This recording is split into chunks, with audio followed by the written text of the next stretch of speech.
You're listening to the Full and Thriving podcast, a place where courageous women come to break free from food obsession, heal their relationship with their body, and strive to live a life that's present, lighthearted, and meaningful. If you're listening, my wish is that this podcast serves as a catalyst that inspires you to nourish your body, nurture your mind, and energize your spirit. I'm your host, Meg McCabe, a certified life coach and eating disorder recovery coach with a PhD in having a good time. Just kidding about that last part. Anyway, thank you so much for listening and enjoy the show. Welcome everyone to the Full and Thriving podcast. I'm so excited to have my next guest on the show today. Her name is Baihly Birdseye, and believe it or not, that's actually her real name. I think it's magical and awesome. And Baihly recently connected with me and asked to contribute to my blog. And when we started talking, we just connected right away. We both have similar goals and values in life. We both have eating disorder experience. I'm recovered, and Baihly is currently recovering from an eating disorder. And I'm just so excited to have Baihly on the show. So Baihly, welcome to the show. Thank you so much for having me. I'm really excited to talk with you and chat with you about, what we're going to talk about today. So I really, really appreciate it. Absolutely. I'm so excited. I feel like my audience, it's about time I brought someone on the show who's actually still in recovery mode. I have had a lot of people who have had experience and they're fully recovered, or professionals in the field, but I haven't actually talked to anyone who is in the thick of it. So today's show, we've decided to talk about isolation and eating disorders and how isolation can actually be a place where eating disorders like to thrive. And we're also going to be talking about connection and the importance of connection when getting through your eating disorder. But before we talk about that, I just wanted Baihly really to share with everyone her personal story, just a little bit about where you are in recovery now, a little bit of your past. So Baihly, fill us in a little. Yeah, so it's been a long journey to get here. I've had my eating disorder for almost 10 years now, maybe a little over 10 years, which is kind of crazy to say out loud and kind of crazy to think about. Like 10 years of my life, I'm only 25. And so it's a major chunk of my development and me growing up. I grew up very much in the ballet dance world, and so that really contributed to being really insecure about how I looked at my body and how I responded and treated food. And so I really didn't reach out for support or any help until probably a year and a half, 2 years ago. So I would say that I've been officially stepping into recovery about a year and a half ago. And like you were saying, I would consider myself recovering still from an eating disorder. I wouldn't consider myself recovered. And why I would consider myself recovering from an eating disorder is because I still have a lot of those thoughts. I have a lot of eating disorder thoughts, and I think I choose not to act upon them. Like, I actively wake up every day and I choose to recover. I choose to keep meeting with my dietitian and keep meeting with my therapist, keep connecting through ways like this and through my group therapy that I go to. And so I think actively choosing recovery is obviously the path to lead to being fully recovered. And so that's why I would consider myself still in that recovering mindset. Wow. Okay. So I imagine it wasn't always like this, actively choosing recovery every day. So what was it like for you when you were just starting out? It was a lot of feeling like I was just dragging my feet. Like I really didn't want to choose recovery. Like every day I had to wake up and contemplate like, okay, am I going to follow my meal plan today or am I not? Do I really want to do this, or do I just want to miss my therapy appointment? And I think what really got me to that point of waking up every day and saying yes to recovery is kind of what we're going to be talking about today, is creating that connection and having that support system. Because for me, at first, I didn't choose recovery because I wanted it for myself. Now I would say that I'm recovering for myself. But when I first started on my recovery journey, like, it was definitely for other people. It was for my fiance. It was for my family. I was recovering for them. And that's what kind of led me to recovering for myself. So at first, it was definitely recovering for other people. And I think that's okay. I think that's okay to feel like you're recovering for something else if you have a hard time choosing yourself. I actually completely agree with you. I've heard people say, you have to recover for yourself, you have to. And I believe that you definitely should, but in the beginning, you have to take what you can get and find motivation from wherever that is. And if it's not for yourself, it's for the people around you who want you to recover. So that makes a lot of sense to me, at least in my opinion, because I just remember looking back at my story and being in relationships and being like, well, I don't want this person to deal with my eating disorder, so maybe I should just recover for them. Yeah, absolutely. And two, eating disorders are, I feel like I was so self-critical, and unfortunately, I just hated who I was as a person. And so I can see how, a lot of people choose not to recover for themselves, because if you do have kind of that deep self-loathing, it's like, well, why would I choose myself? Like, why would I want to recover for myself if I'm really not a huge fan of myself? So I think everyone eventually gets to that place where they want to recover for themselves, but I think it's okay to choose to recover for other people to get started. Mm-hmm. And I think that point you made about how you feel about yourself and the self-love you have and the self-respect, if you feel like it's not really there at that moment, that's when you kind of lean on the crutches of, I'm going to recover for other people right now, which is really interesting. So, wow. Okay. So you've had this shift over the past year and a half. You're still kind of working through your recovery. Tell me, let's bring it back now to your eating disorder itself. It sounds like you kept it secret for like 8 years or something like that, a little over 8 years.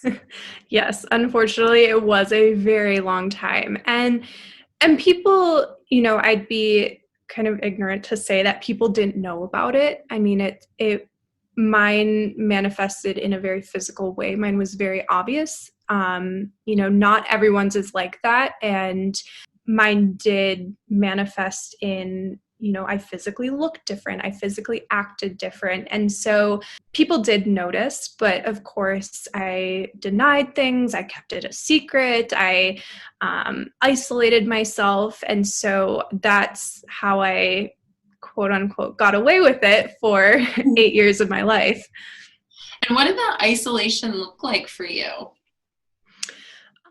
A lot of it was, especially through high school, choosing to not go to the lunchroom, or, choosing to plan activities around mealtime. So I was like, oh, I have dance at this time, so I'll eat dinner later. And so it's amazing how your eating disorder can find sneaky ways like that. I think now looking back at it, I was like, well, yeah, of course that was my eating disorder, choosing very specific times to study or very specific times to take classes. And those were just ways that I could isolate myself. And so I could get around, eating less or skipping meals, because if I told my parents or I told someone like, oh yeah, I'm just going to eat dinner later, they were like, okay, yeah, of course she is, because she has something going. And so that's really, I think, how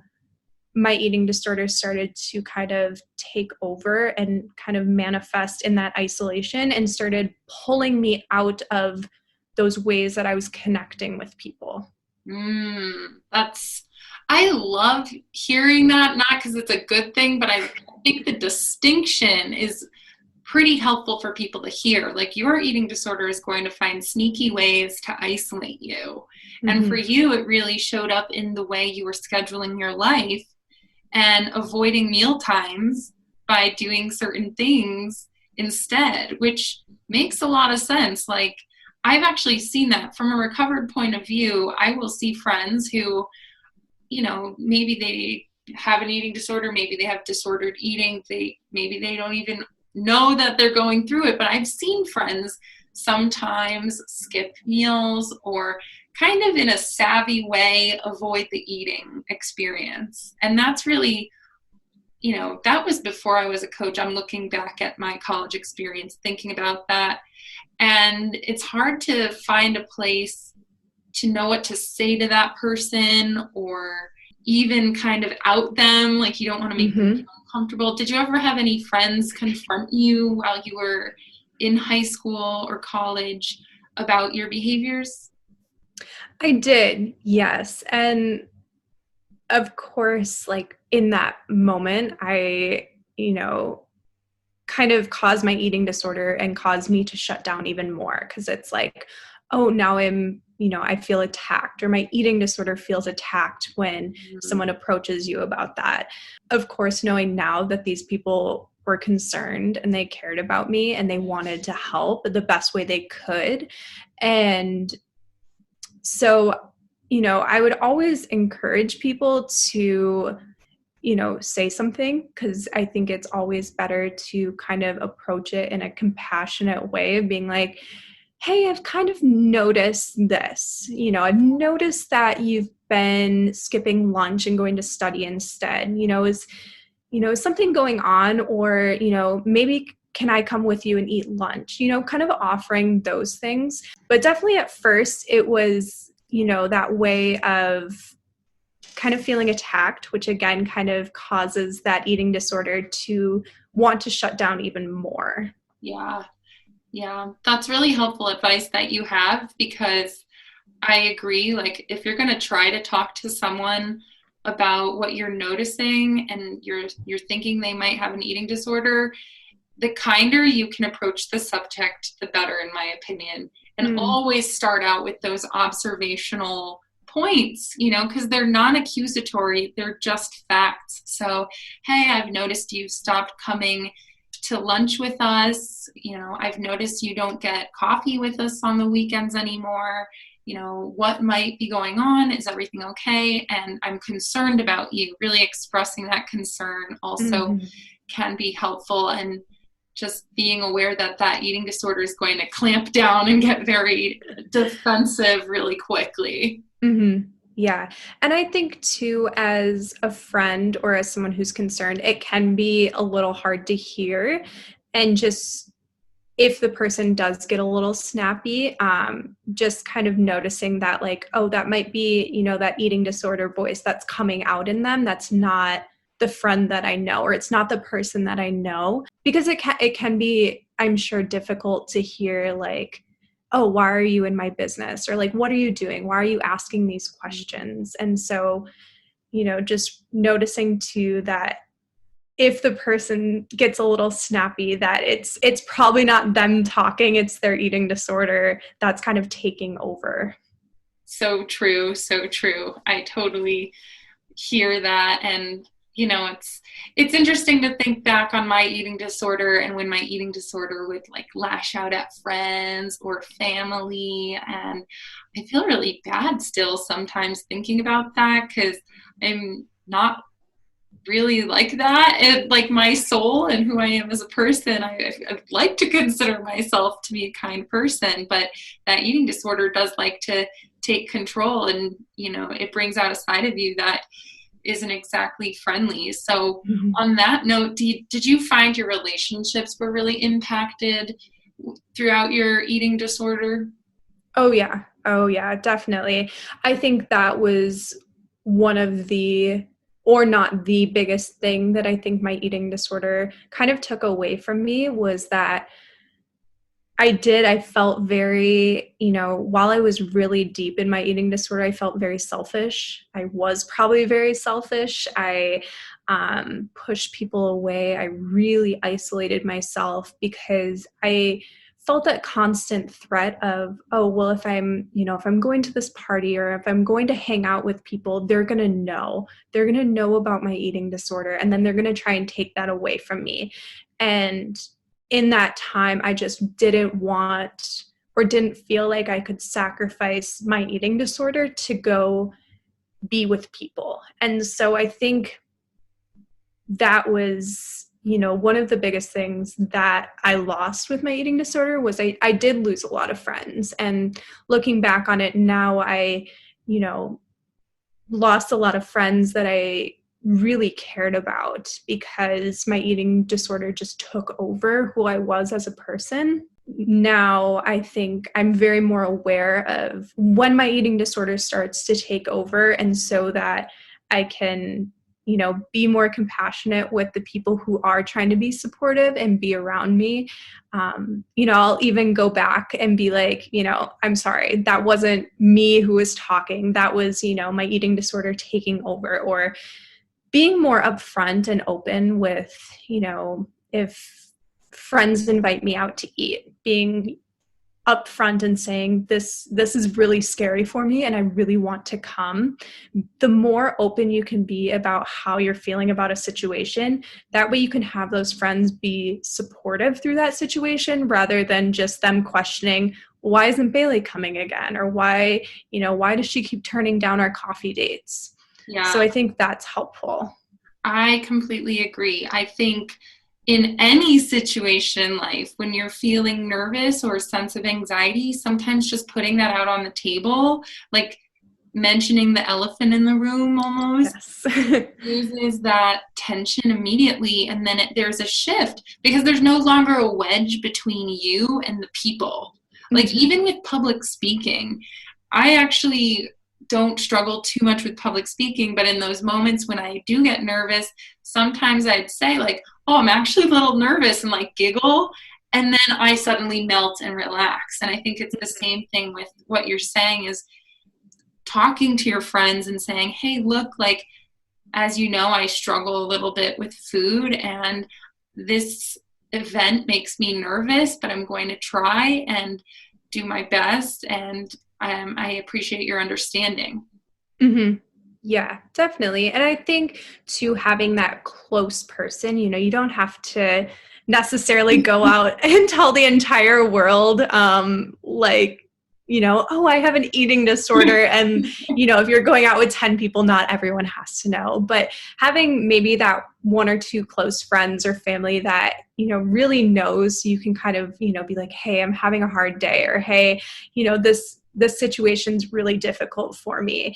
Like you said, just putting it out there it's amazing. Just what saying like, hey, I'm having a difficult time right now makes it so much easier. It really does. It's kind of like this, I don't know. It's just there's a secret, and the secret's been revealed, and you can relax.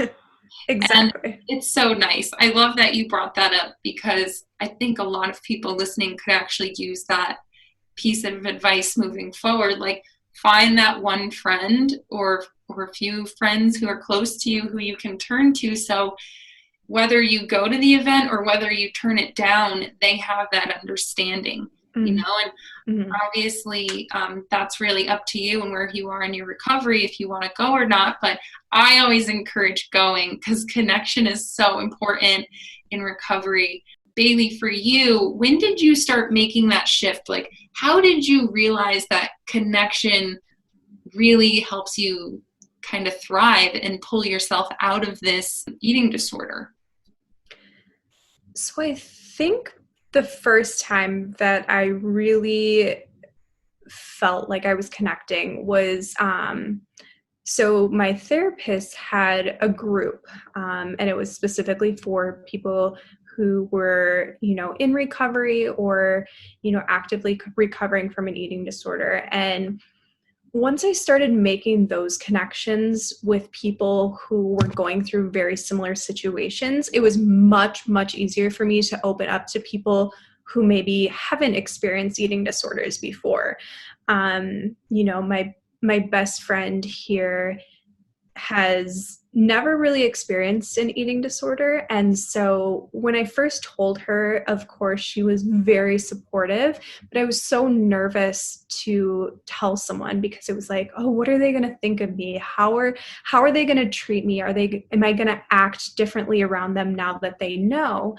But I think first it was me connecting with people who have already experienced having an eating disorder and learning what that felt like. And then it was much easier to open up to people who don't have eating disorders to kind of explain to them, how I'm feeling about things and how recovery is going. That's really interesting. So you had a stepping stone almost. You started out with the people who could identify with what you were going through, and that gave you the confidence to kind of open up to those around you who might not necessarily have that same experience. Yeah, exactly. And there was definitely people who knew, obviously. My fiance knew before we got engaged that I, was actively recovering from an eating disorder. It wasn't, a surprise to him. I didn't just spring it on him.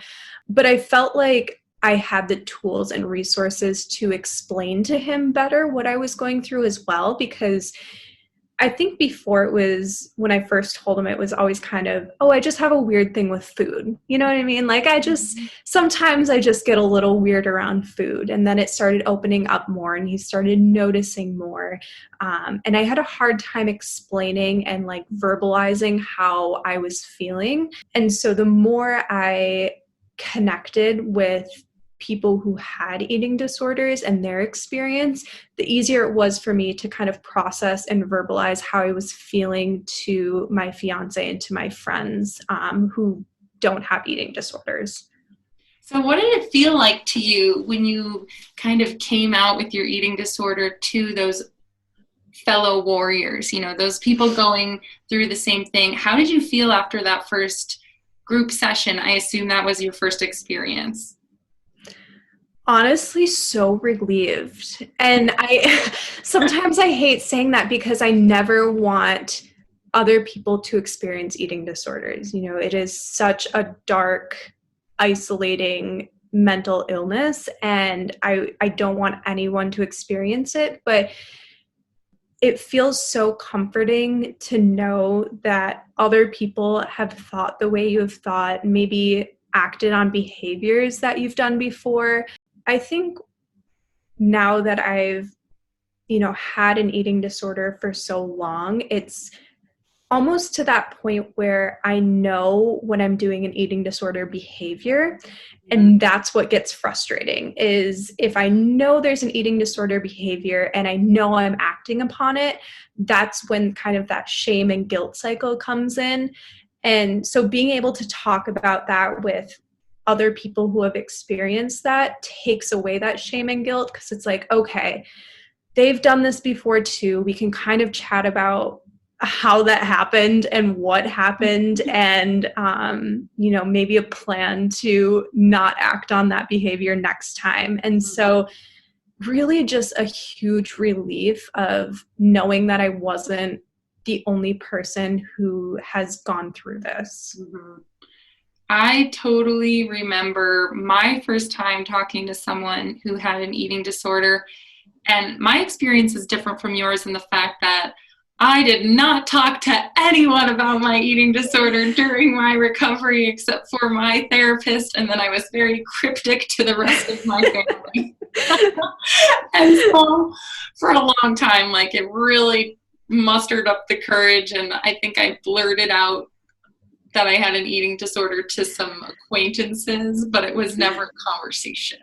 Mm-hmm. And so I recovered, and my story is different too, because my recovery was quick and dirty. It was chaotic and messy, and came out of it like, okay, that was a whirlwind. Wow. Okay, I think I'm good. You know, it was so less intentional than a lot of my clients, and Mm-hmm. I don't know why or how that happened. It was just like strange. But what I'm saying is, when I was probably about 25, 26, I reached out to Project Heal, which is a nonprofit organization, because I was feeling really empowered to start directing my coaching towards eating disorder recovery. And I went to one of their communities of healing support groups, which is for people who are recovered and also people who are in recovery. So there's a peer mentor kind of vibe to it. Mm-hmm. It's ran by peers, basically. And I remember sitting in there and being like, these are my people. Yes. Like, I'm like, this is so cool to actually hear that someone did these things that I did. And like, when I talk, you know, when I was obsessed with food, they know what that's like. And it was such an interesting experience. And so for me, I call that Recovery 2.0, because it was like relearning the recovery process through talking to people. Yes, yeah. It is so amazing how things like Project Heal or finding, you know, a group, even I know there's tons of them online now, but finding a group in your area, I think that was one of the biggest turning points for me, was creating that connection with people who have experienced before. And it sounds like people who have been on the other side of it too, to see, you know, how they did it, and taking little bits and pieces of everyone's recovery to kind of make it your own too. Because I don't think, you know, there's no one recovery path. Like you were saying, yours was a little more, you know, down and dirty, and mine feels a little more strung out. And I think that's awesome, because, you know, you have a choice to kind of pick and choose what works for you and what doesn't. And I think going to a group like that really helps to be like, oh, this person tried this. Maybe I can try that too. Or I've done this before and it didn't work. And so I think that connection with people who have been in recovery or recovered is so helpful in finding your path on what recovery looks like for you. Yeah, I agree. And I feel like it's really helpful to just see how everyone's path is different, and also find those people who you can share your oddest behaviors with them, and they're going to sit there and be like, I've tried that. Yes. Or they're going to say like, oh, I remember like thinking that or feeling that way. And you're just kind of like, okay, I'm not alone. This feels really nice. Mm-hmm. Yeah. Yes. And I did want to throw in there for my listeners that I have some ways to connect. I have my Lunch Warriors group, which is a weekly meal support group. And it's also kind of just a support group. Cool group of people. We all totally empathize and understand where the person is coming from. And then also I will be launching a membership program in the fall. So you guys will find out more about that later on, but I just wanted to say that while we're on this subject. So Baihly, those listening, how do you suggest people start building connection within their lives? I think, I don't know. And again, this can look totally different for each person. And I think it depends on comfort level. You know, I think that first step in kind of building connection is finding that one person who you feel most comfortable with, you know, whether that's a teacher at school or your partner or a friend, or maybe it's like a therapist that you just need that connection to be able to talk with someone who's kind of that neutral person. I think just starting with one person, because the more that I isolated myself from not telling anyone, the deeper I became rooted in my eating disorder, because I didn't feel like I had anyone to hold me accountable. And for me, accountability is very helpful in my eating disorder. Like I really rely on people around me to hold me accountable in recovery, and that's what really fueled my recovery, is to be like, hey, I really need you to, ask me to go out to eat once in a while, because for me, eating out is really difficult. I need help sometimes sticking to meal times. And so I'll reach out to a friend and be like, hey, at noon, can you just send me a text message? And so I think just starting with one person kind of slowly peels away that secrecy of your eating disorder. And so even if you just have that one person to ask for support, I think that's just a great start. Yeah. Yeah. I do think having that person to lean on, having that person to reach out to, especially when you're feeling tempted to use behavior or you're feeling awful. I mean, that's kind of what I do as a coach too, is that accountability piece with behaviors. If you're thinking about using a behavior, reach out to someone. And if you need more structure, for instance, sometimes I'll have people text me the food they're like, take a photo of the food they're eating that day, just so I can see what they're doing, and not in like a controlling way, just in an accountability way. Like they're going to be more motivated knowing that I'm there and we've agreed that this is what you're doing for your homework this week. It's like it's very interesting to see how accountability can really boost your recovery for sure.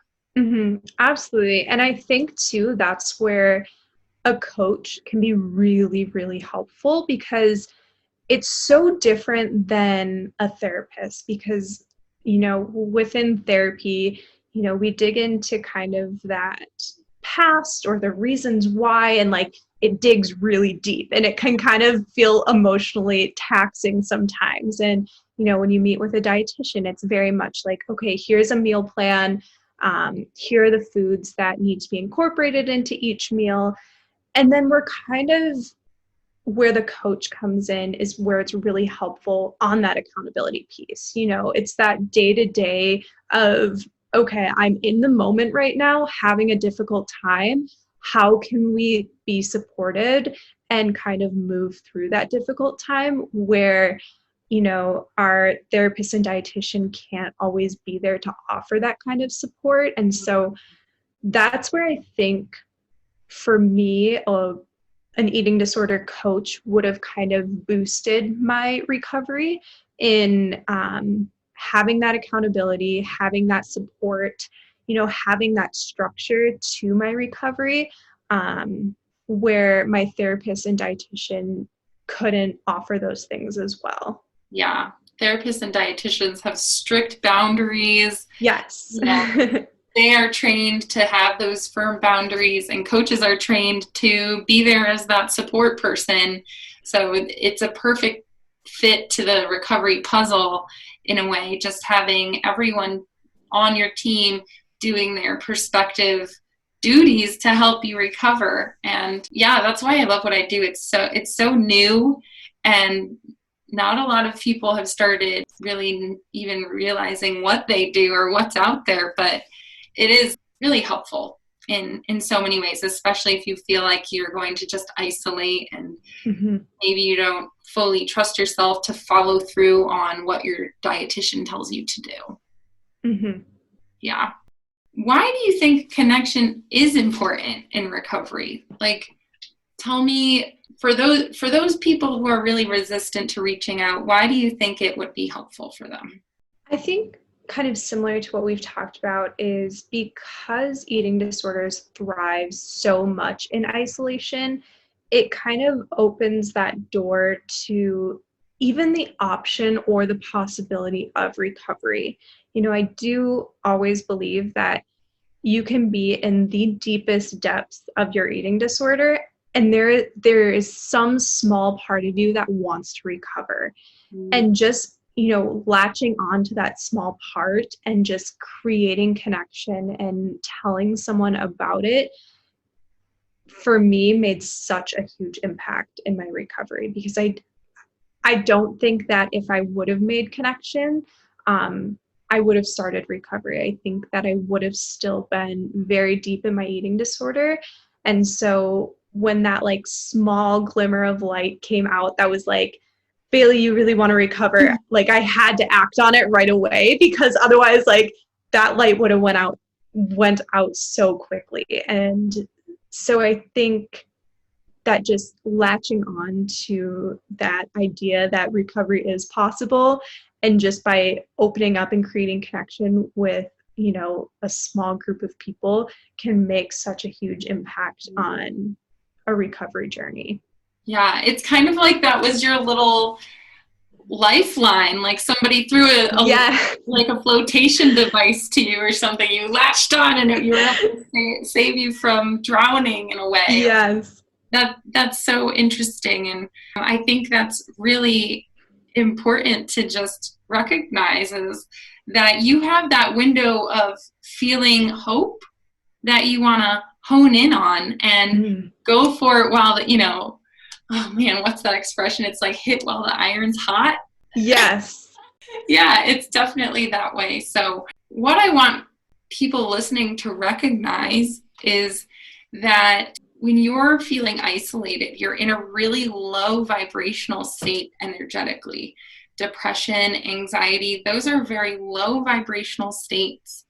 And feeling a little bit of hope actually raises your vibration a little bit. And one of the fastest ways to kind of snap out of those low vibration is actually interacting with another person. And think about it. Even when you're in one of those really terrible days where you just want to curl up in bed, and then say you have to go walk the dog, walking outside and then smiling to the first person you see snaps you out of this doldrum. Honestly, at least for me, I have experiences where just making that small connection brings me out of that state, and I wake up and I'm like, oh, like, why did I just spend the last hour, or why did I spend all morning feeling down on myself when it's beautiful outside and there are people here and I can connect and I can feel better instantly. Mm-hmm. Yeah, definitely. I always like to think of it as like the spiral of doom. You know, like once you start on that spiral of like, oh, you know, I'm sad. Oh, I'm laying in bed. You know, you kind of can create excuses as to why your day is going so bad. And like you were saying, just like heading outside, noticing the beautiful weather, like noticing just one person to smile at can really pull you out of that spiral, because it is so easy to get sucked into anything, even, you know, your eating disorder, depression, anxiety. It's so easy to find yourself on that path of, you know, once you find one thing wrong, it leads to 5 other things you can find wrong. And so it does take that kind of mindset shift to just find that one like small glimmer of hope and connection to kind of, oh, once I find this one glimmer of hope, now I can find 5 other ones. So kind of spiraling the opposite way. Ooh. So there's like the spiral of doom, and then there's the rocket ship of awesomeness. You're just yes. Out of it. I don't know what. I really would love to think of the exact opposite of a spiral of doom. Yes. What that is, but those we'll keep working on it. Yeah, those listening, definitely let us know if you have a good name for that, because that's something we need to define.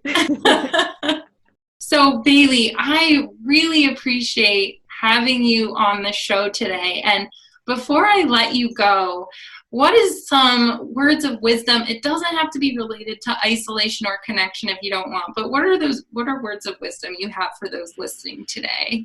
I think just that recovery is possible. And for someone who doesn't proclaim or identify themselves as someone who's fully recovered, that I still have the choice every single day to get up and choose recovery. Like recovery is a choice, and your eating disorder is also a choice. Not in a sense of an eating disorder is a choice, but in a sense that you have the choice to choose recovery, and you have the choice to not choose recovery. And so I think knowing that you always have that autonomy and the option to reach out, ask for help, ask for connection, whether it's someone that is on Instagram, that's a great way to even ask someone who's been through it, or reaching out to a therapist, reaching out to a school counselor, just finding that one small way that you can kind of take that next step into some sort of recovery, whatever that looks like for you. Mm-hmm. It's super motivating to take those small, tiny steps, because those steps really lead to the outcome you want. Even if they do feel small, it makes a difference. Absolutely. One more question I have. I loved your advice. Recovery is possible is the ultimate advice I always want people to know. But for you, since you are still recovering, what is the thing that you feel like you need to do to get you finally to that recovered place? I think just keep working at it every single day. I sometimes get frustrated with myself being like, oh, why is this taking me so long? Why is it taking me 2 years to recover? Why is it taking me, X amount of years, whatever it is?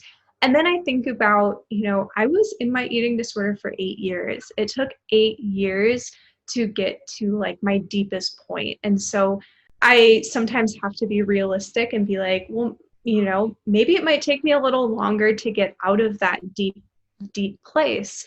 And I think just taking that time and being very compassionate with myself, which is, of course, sometimes easier said than done.